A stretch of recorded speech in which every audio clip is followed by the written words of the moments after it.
E começa agora mais uma edição do TV Cidade Especial, Luz e Vida.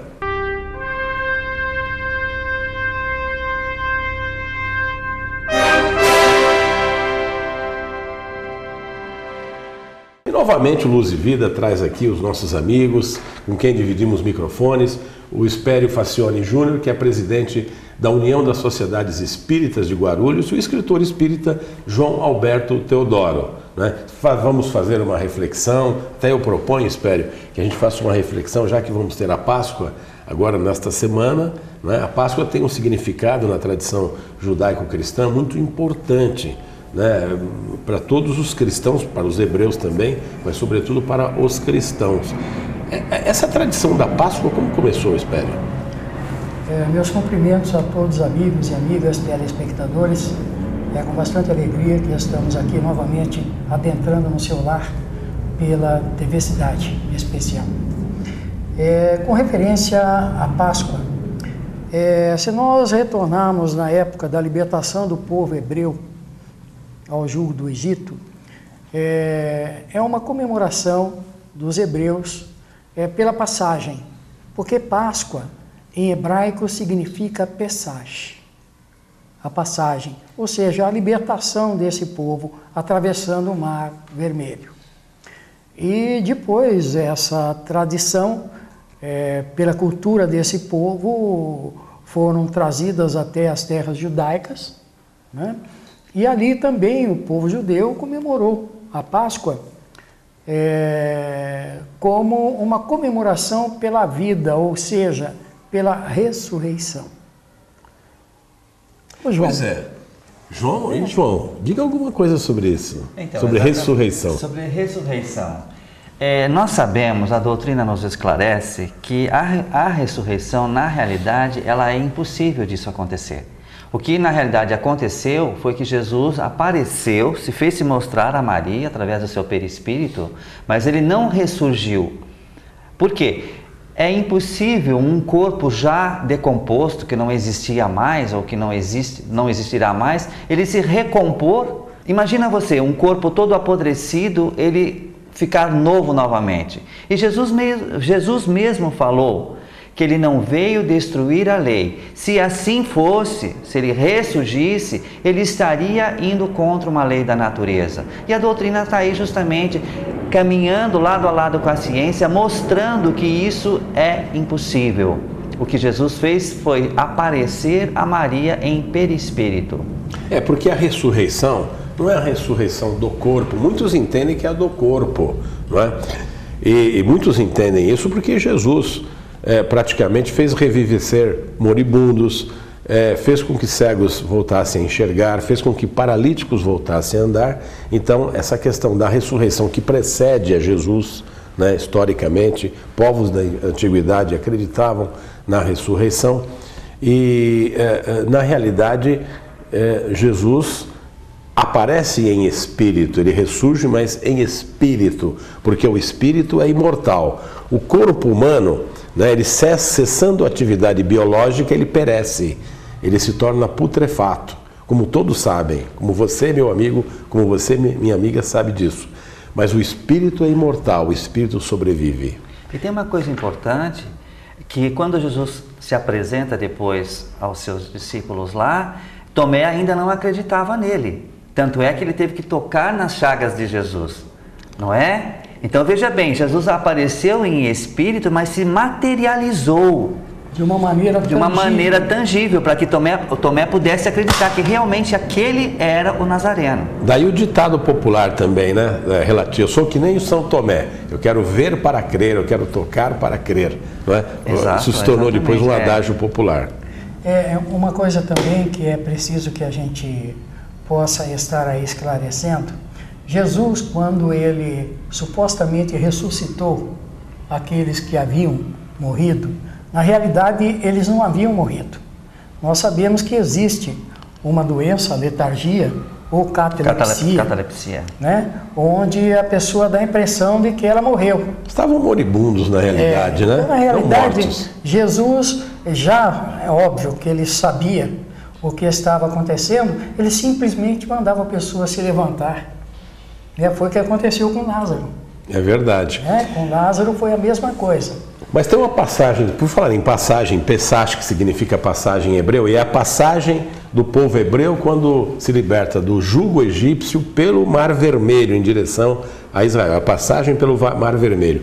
Claro que a população se preparou com alimentos, e é por isso que os judeus utilizam o alimento na Páscoa, é por isso que na tradição cristã também utilizamos o almoço de Páscoa. Por quê? Porque prepararam alimentos, especialmente o pão ázimo. O que é o pão ázimo? É o pão sem fermento. Porque não dava tempo de fermentar, de esperar fermentar. A pressa era grande para a travessia do Mar Vermelho. Aí o Pesach, na tradição judaica, hoje, os judeus comemoram também a Páscoa dessa maneira, com mesa farta. Né? E nós cristãos também temos esse costume, eu espero. Nós temos um costume bastante doce de comemorar a Páscoa. Ovo de Páscoa também, ovo né? De Páscoa. Ah, tá. Mas vamos falar do ovo de Páscoa daqui a pouquinho? Vamos. Porque senão, olha, o ovo de Páscoa é sempre saboroso, é na realidade uma estratégia de marketing dos hipermercados. Mas a gente vai fazer um breve intervalo, daqui a pouquinho a gente volta, hein? Até já.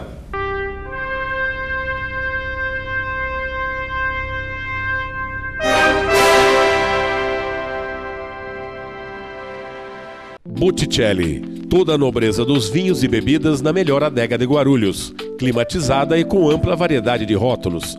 Venha conhecer nosso wine bar e o restaurante. Excelentes pratos executivos no almoço durante a semana. Jantar todas as noites, em ambiente aconchegante e familiar. Espaço para happy hour.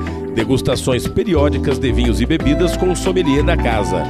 Botticelli, a novidade que encanta Guarulhos. Venha conhecer e se deslumbrar. Fesma, uma empresa que se originou de um sonho para ser uma grande indústria.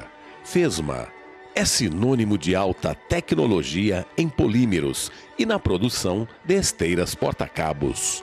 Fesma é uma empresa brasileira na vanguarda da automação bancária.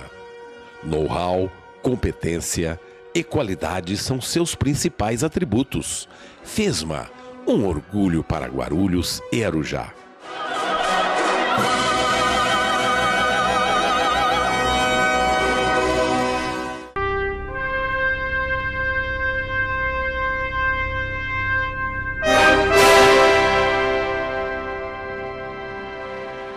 Bem, estamos de volta com o TV Cidade Especial Luz e Vida. Estamos falando da Páscoa, estamos falando também de Jesus, do suplício de Jesus. Vamos falar daqui a pouco também do significado aí da malhação do Judas, mas voltando ao ovo de Páscoa. Como é que começou essa história de ovo de Páscoa? Começou essa tradição lá na Europa Ocidental. E a tradição era... Oriental, né? Europa Oriental na Rússia, não foi não? Isso, foi isso. Oriental. Na Europa Oriental na Rússia. Aqui também a gente se aprende, né? A gente aprende bastante, né? A gente vai debatendo os temas aí. É verdade. Mas essa tradição começou porque o pessoal nessa época presenteavam seus amigos, seus parentes com ovos de animais. Principalmente ovos de patos. Né, que eram ovos maiores, e depois eles foram pintando para dar uma beleza no presente que eles davam. É óbvio, né, que depois aí culminou com esse presente doce, que é através de ovos de Páscoa. Porque a Páscoa significa a vida, né? Lá na origem, a ressurreição, que a gente sabe que não é a ressurreição física, mas significa a vida. A união dos gametas masculino e feminino, elas resultam no ovo ou zigoto. Quando o óvulo fertilizado está, ele se torna ovo ou zigoto, que dá origem à vida, seja a vida humana ou a vida dos animais. Mas o ovo tem essa significação. Mas falando em ovo, agora nós queremos saber por que o coelho é usado como um símbolo. Pois é, tá aí. Porque o coelho é um animal prolífero, né? O coelho não bota ovo, claro. Muita gente fica, poxa, o que tem que ver coelhinho da Páscoa com o ovo de Páscoa? São dois significados, mas muito próximos, né? O ovo, que simboliza hoje, é um petisco fantástico, fabuloso, né? significa a vida. E o coelho também significa a vida porque ele é prolífero, não é? Ele consegue ter uma prole assim, bastante extensa, não é? Isso também significa a vida. Né? Isso foi incorporado com o tempo, né? Essas tradições foram incorporadas, são tradições populares, na realidade, que foram não são tradições religiosas, são populares, mas que nós mantemos até hoje. Quem é que não vai no supermercado? Aliás, os ovos estão caríssimos, hein? Diga-se de passagem. Ovo de Páscoa é um luxo hoje, hein? Eles ficam penduradinhos lá. E logo na entrada do hipermercado, ou espere, quando você entra para fazer sua compra, você vê aqueles ovos. Aliás, eles põem até baixinho, você quase roça a cabeça nos ovos. E é chocolate para tudo quanto é. E quem é que não gosta de chocolate? É melhor comprar no domingo que o preço cai. Depois da Páscoa. Depois da Páscoa. Aí vai ficar baratinho. Pois é. Mas aí fica sem a comemoração, né? Fica sem. Porque eu acho que uma grande alegria das crianças, isso eu posso dizer, eu tenho 8 netos, e uma alegria deles na Páscoa. Ele não é coelho, mas é prolífero também. Eu ia falar isso, olha, não falei. Mas a realidade, eles ficam tão felizes. Qual é a criança que não fica feliz ao receber um ovo de Páscoa? Não, e nós adultos também, viu? Eu também aprecio um bom ovo de Páscoa, um bombom, um chocolate. Quem é que não gosta? E é uma época boa, Martinho, de nós... confraternizar, de aproximação, até solidários, procurar aquelas comunidades que são pobres, e lá levar um pouco desse mimo que é o ovo de Páscoa para as crianças. Com toda certeza, se nossos filhos e netos ficam felizes, imaginem a felicidade dessas criaturas tão carentes. Agora, o domingo de Páscoa é um dia festivo. Mas no sábado existe uma tradição popular também da malhação do Judas. Judas Iscariotes, que ficou na tradição que ele foi o traidor de Jesus. Ele que teria indicado aos fariseus lá do Sinédrio, né, onde Jesus se localizava. E os fariseus estavam incomodadíssimos com Jesus, porque Jesus estava trazendo uma nova mensagem, uma mensagem de amor, e eles viam isso como uma ameaça ao poder religioso deles, né, como sacerdotes. Né, até porque houve um episódio anterior da expulsão dos vendilhões do templo, né, em que Jesus expulsou com firmeza. E provavelmente esses fariseus levassem ali um dinheirinho também, uma comissão ali dos vendilhões, e aquilo incomodou muito os interesses de muita gente. Então, eles resolveram dar cabo de Jesus, né? Criar toda uma situação e até pedir que o dominador romano prendesse e executasse Jesus. Mas o Judas é considerado como um traidor, teria recebido 30 moedas. Mas espere, será que tem alguma outra explicação para a atitude do Judas? O esclarecimento espírita nos traz que Judas era considerado pelos seus companheiros como um portador de ideias revolucionárias. Ele não estava contente com o jugo romano. E ele queria, de uma certa maneira, acabar com isso. Acabar com o jugo romano, que ele não estava suportando mais. Só que ele era uma pessoa só. É óbvio. Como Jesus sempre falava do seu reino, Judas achava que Jesus, por ser rei, ele tinha um exército poderoso. Só que ele nunca vira esse exército, mas ele achava que esse exército estava escondido em algum lugar. E com essa atitude de entregar Jesus na prisão, ele automaticamente acreditava que Jesus aí nesse momento faria vir o seu exército e os judeus seriam libertados do jugo romano. Mas isso não aconteceu. Jesus então foi crucificado e Judas, sabedor, tendo essas notícias e acompanhando, óbvio, todo aquele burburinho da população judaica naquele dia, ele acabou se suicidando. Não suportou mais de ver que não tinha dado certo e assim mesmo nutria um sentimento de culpa fabuloso pela morte de Jesus. E por esse motivo é que aí o João agora vai falar a respeito da malhação, João. Eu vou falar um pouco com relação à malhação. Vamos imaginar, o Judas, assim como os outros discípulos do Cristo, que eram pessoas imperfeitas, né? Pedro, que era um simples pescador, que negou Cristo, Tomé, que não acreditou, enfim, Maria, Jesus escolheu as pessoas mais simples para ter ali do seu lado.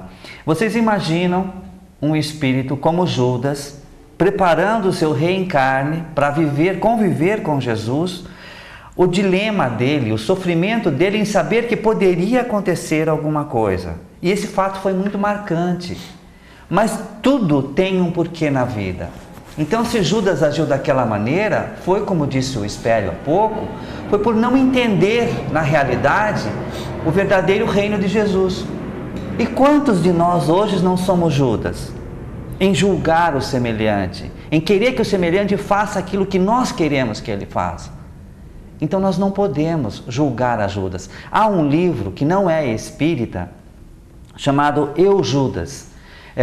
É um livro de uma norte-americana, mas que tem uma mediunidade fantástica. Se você puder ler esse livro, você vai ver o sofrimento de Judas antes e depois de toda essa passagem. Agora vocês imaginam Judas hoje um espírito super evoluído, porque teve outras encarnações onde provou o amor pelo Cristo, ainda vê que ainda o nome dele, a figura dele ainda é motivo de, né? De malhação. Então, para o espírito, isso aí deve ser muito difícil. Se bem que se tornou também uma diversão, né? Nós temos lá no Cambuci uma famosa rua, a Rua do Lava Pés, onde aquilo acabou uma pantomima popular também, acabou sendo uma distração da criançada e as pessoas malham Judas. Eu já não vejo tanta malhação de Judas assim como antigamente. Lá na Rua Lava Pés, no Cambuci, essa tradição se perpetua, não é? Mas não por conta de religiosos fervorosos, mas pelos brincalhões de sempre, não é? Bem, eu vou propor que a gente faça agora um brevíssimo intervalo e daqui a pouquinho a gente estará de volta, não saia daí não.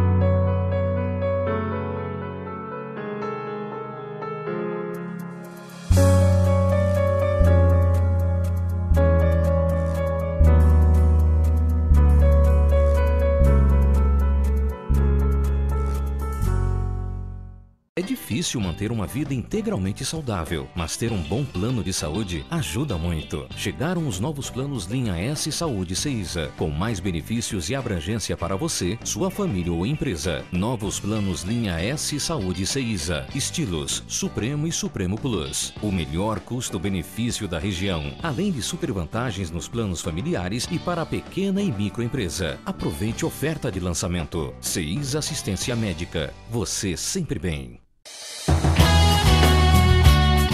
Com mais de 17 mil itens em estoque, a Construcal oferece tudo o que você precisa para construir, reformar e realizar manutenção predial. E tem mais, entregas 24 horas por dia, assistência técnica contínua, serviço de entrega rápida em até 120 minutos. É só ligar 2412-7630.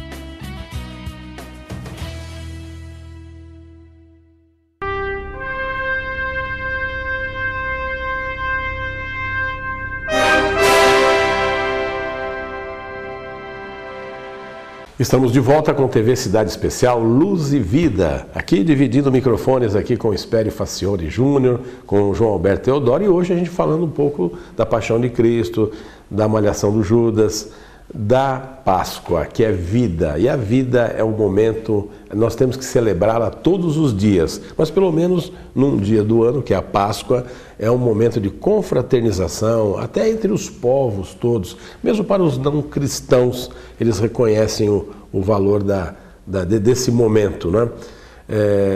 Eu gostaria agora de colocar para vocês uma outra questão, que é a seguinte: Judas Iscariotes ficou historicamente conhecido como um traidor, assim como Joaquim Silvério dos Reis, na história do Brasil, foi aquele que delatou Tiradentes para os portugueses colonizadores. né? E Tiradentes acabou enforcado e é um herói nacional para nós brasileiros, né? Todos comemoram a memória do Tiradentes, mas ninguém vai comemorar nunca, jamais, o Joaquim Silvério dos Reis, né? Muito bem. Aprisionado, Jesus supliciado e nesse momento, desde esse momento da captura dele, passando pelo suplício, paixão, até mesmo o momento em que ele é encaminhado para o Gólgota, tendo que carregar uma trave que será colocada no pedestal da cruz, como suporte para a crucifixão. E olha que Jesus já tinha, um dia antes, já tinha assinalado para os seus discípulos, os seus apóstolos, né? Quando todos juravam fidelidade a ele, especialmente Pedro, e olha a importância de Pedro, que acabou sendo a pedra basilar, por isso Pedro, não é? Da igreja, né? Do papado, não é? E com certeza o mais importante dos apóstolos de Jesus. Entretanto, Jesus disse a ele, antes que o galo cante, você terá me negado 3 vezes. E o galo canta, em que horário que o galo canta? É sempre no final da madrugada. Isso, então, ou seja, na manhã seguinte, então, antes que ela viesse... Antes que o sol despontasse, no horizonte o galo já está anunciando a vinda do sol. Porque é claro que os soldados romanos estavam procurando não só Jesus, mas aqueles que estavam próximos de Jesus. E quando perguntaram, você conhece Jesus? Você tem... Não sei quem é. Ele negou Jesus. Não, então, porque isso é humano, né? O temor de ser aprisionado, ele acabou sendo aprisionado tempos depois e morto aí em Roma, né? Tempos depois, não é? Mas naquele momento é o medo faz parte da conduta humana, né? Da imperfeição humana. Veja uma coisa, Martinho, e nem por isso Jesus deixou de acreditar na força de Pedro. É verdade. Tanto que lhe legou uma tarefa, o seu evangelho de amor foi legado a Pedro, com a dignidade de construir a pedra fundamental da igreja cristã. E aí, Pedro é considerado como o primeiro papa. Exatamente. Bom, os papas, agora tivemos a eleição do Francisco, né? Um cardeal argentino. Pela primeira vez, né, aqui nas Américas, houve um religioso que foi eleito como Papa. E o Papa é um sucessor de Pedro, né, na realidade, na tradição dos católicos. Certo. E que nós respeitamos bastante, sem dúvida nenhuma. Bem, mas eu acredito, João Teodoro, que você tem alguma coisa a mais a nos dizer. Olha, Martinho, para finalizar, né, que nós já estamos quase chegando no final, é importante essa simbologia toda, assim, é importante porque a população lembra de Jesus, lembra da Páscoa, do significado em si. Mas o mais importante é que Jesus renasça todos os dias na sua vida, no seu coração, para que você possa, todos os dias, exemplificar aquilo que Ele quer. Ame e perdoe. Somente assim a gente vai ser realmente feliz e poder participar de um mundo feliz que Ele promete a todos nós. Bem, eu quero agora, no encerramento do programa, nós vamos fazer a nossa prece de sempre, de encerramento, pedindo por todos vocês, por todos nós, por todos os brasileiros e mundo afora, por todos aqueles que sofrem.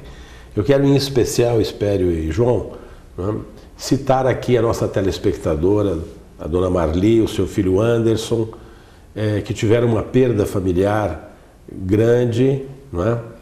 Houve a passagem do marido da dona Marli para a espiritualidade e ela nos pediu realmente que as nossas preces também fossem voltadas para ela e para o espírito que agora está sendo acolhido lá no éter, na espiritualidade, não é? E dizer, dona Marli, que é duro a dor da ausência física é intensa, não é? Mas com certeza Ele estará eternamente junto com vocês em espírito e talvez até possa de alguma forma, no momento oportuno, se comunicar de alguma maneira. Mas o mais importante é que nós vamos orar por vocês, por ele que está na espiritualidade, por todos os nossos telespectadoras, por todos os brasileiros e por todos os povos, especialmente aqueles que estão em sofrimento, aqueles que estão ao relento, aqueles que estão padecendo de moléstias graves, aqueles que estão encarcerados. E nós então vamos orar. Eu vou pedir ao Espério então que encerre o programa, por favor. Que nós possamos então elevar nossos pensamentos a esse mestre do amor, do qual tanto falamos hoje. Que ele possa nos envolver com esse amor imenso e trazer para o nosso dia a dia a suavidade, o bálsamo, que possa minimizar as nossas dores e que também pedimos a ele que possa estar minimizando a dor da saudade para aqueles que ficaram. E que possa endereçar a estes espíritos que retornaram à pátria espiritual o mesmo amor e muita paz a todos eles. Que assim seja, graças a Deus. E na convicção de que se você colocou uma jarra de água, um copo, se não fez, faça-o agora, que um bom espírito possa ter fluidificado por intercessão de Jesus, nosso mestre, nosso irmão maior, e de Deus Pai Criador, para que essas águas sejam fluidificadas e você possa ter o bálsamo a que o Espério se referiu. Até amanhã, se Deus quiser.